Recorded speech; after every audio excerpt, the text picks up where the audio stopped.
participate in this debate. I rise in support of the motion. This motion was filed by Professor Teo and Dr. Lu in the wake of the passing away of Dr. Ong Chik Chong, an elected member of Jurong GRC. The government has indicated that it will not be calling for a by-election in Jurong GRC. Instead, the other elected members in the GRC will take turns to cover the duties of Dr. Ong. This was the same approach taken in 1993, when Dr. Teh Eng Soon, then an elected member for Eunos GRC, passed away, and in 1999, when Mr. Chu Wee Kiang of Jalan Besar GRC resigned. So the motion has three parts. Firstly, it calls upon this House to affirm the importance of representative democracy. Secondly, it proposes a fine-tuning of the electoral system to provide for by-elections in certain circumstances. Finally, it calls for all by-elections to be called within 3 months of the date of vacancy, unless general elections are imminent. So the first part of the motion on the importance of representative democracy must surely be beyond doubt and beyond debate. We are a parliamentary democracy, and the elected members of this House represent the people. The people have voted the government into power, and that is where the government draws its legitimacy from. That is the source of the government's right to rule. I cannot imagine any member disputing or disagreeing with the importance of representative democracy as a principle. And I cannot imagine any member not agreeing with this first part of the motion. Indeed, any elected member who is reluctant to affirm the importance of representative democracy should consider whether he or she should continue as a member of this House. I will now touch briefly on the third part of the motion. As I cannot do better than the learned Professor Teo, I will simply say that I fully endorse her speech on this aspect. The nominated member has described to this House the different approaches of a number of countries. With such a divergence of practice, the proposed 3-month time frame seems to me eminently reasonable, especially when the motion also envisages the need for an exception where general elections are imminent. So I also support this third part of the motion. Mr. Hari Kumar points to the UK and says that the 3-month timeline cited by Professor Teo is only a convention. Well, as Mr. Hari Kumar no doubt knows, the UK does not have a codified written constitution, and Westminster conventions are regarded as being as good as law. I now move on to the second part of the motion, which in my view represents the meat of the motion. This second part asks this House to call on the government to fine-tune the electoral system by introducing amendments to the Parliamentary Elections Act requiring a by-election in certain stipulated circumstances. These circumstances are where a member of a GRC belonging to a minority community within the terms of Section 8A, subsection 1 of the Parliamentary Elections Act vacates his or her seat for any reason. Where half or more of the elected members for a GRC vacate their seats for any reason, or where the elected member for a single-member constituency vacates his or her seat for any reason. Sir, my own view is a little different. I firmly believe that a by-election should be called whenever there is any vacancy in a GRC, not just when the vacancy is left by the minority member or when half or more of the elected members vacate their seats. I would therefore argue that a by-election should be called in Jurong GRC as a result of the vacancy caused by the passing away of Dr. Ong Chik Chong. It does seem from the previous speakers' speeches that I may be alone in this House in this regard.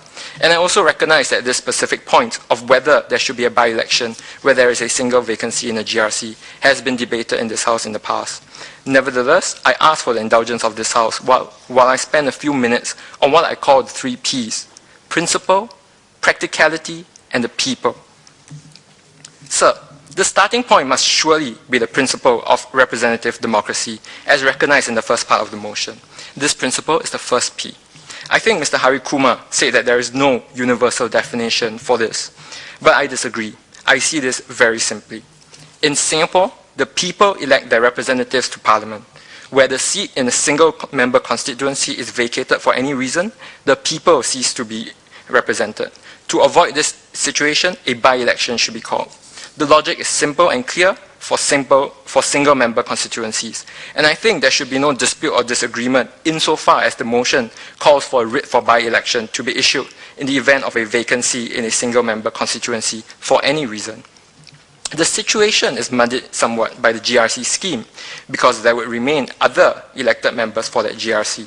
And that is really the nub of the issue here. As I have said, elected members have the legitimacy of the people's endorsement, of representing the will of the people. The mandate from the people is central to a functioning democracy. So when the electors in a GRC elect a team of candidates, what is the mandate being given?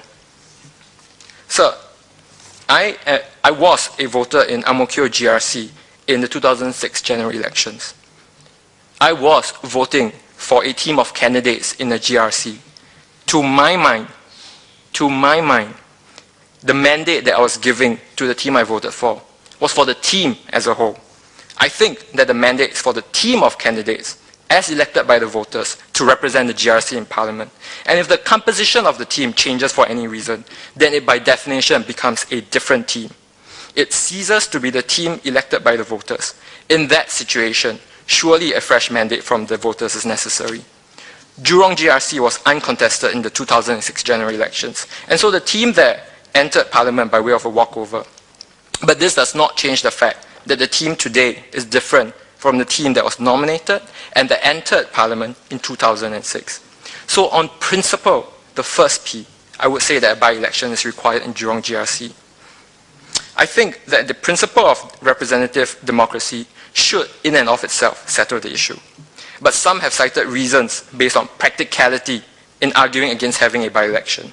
In the first place, I do not think that practical considerations should ever be allowed to trump a principle that is so fundamental to the concept of democracy. But even if we are to accept that this second P of practicality is relevant to the discussion, to my mind, it also points in favor of a by-election. The first that some may cite to justify not calling for a by-election is that the law does not require it. Well, Professor Teo has spoken on what the law is, and she has done so far more ably than I ever could. But I do not believe that this House should feel bound by what the law today says. This House makes law for Singapore. It would be odd. No, it would be nothing less than sheer abdication of constitutional responsibility for this House to say that it is bound by existing law and to stop there, instead of considering what the law should say and then changing the law to say that. The law should reflect correct principle, and we should not distort principle to accommodate existing law or contort our thinking to justify incorrect law. If the law is unclear or just plain wrong, then this House is duty-bound to clarify or correct it, instead of hiding behind such an unclear or wrongful law and perpetuating an undesirable state of affairs. So I would not place much weight on the fact that the existing law does not require a by-election.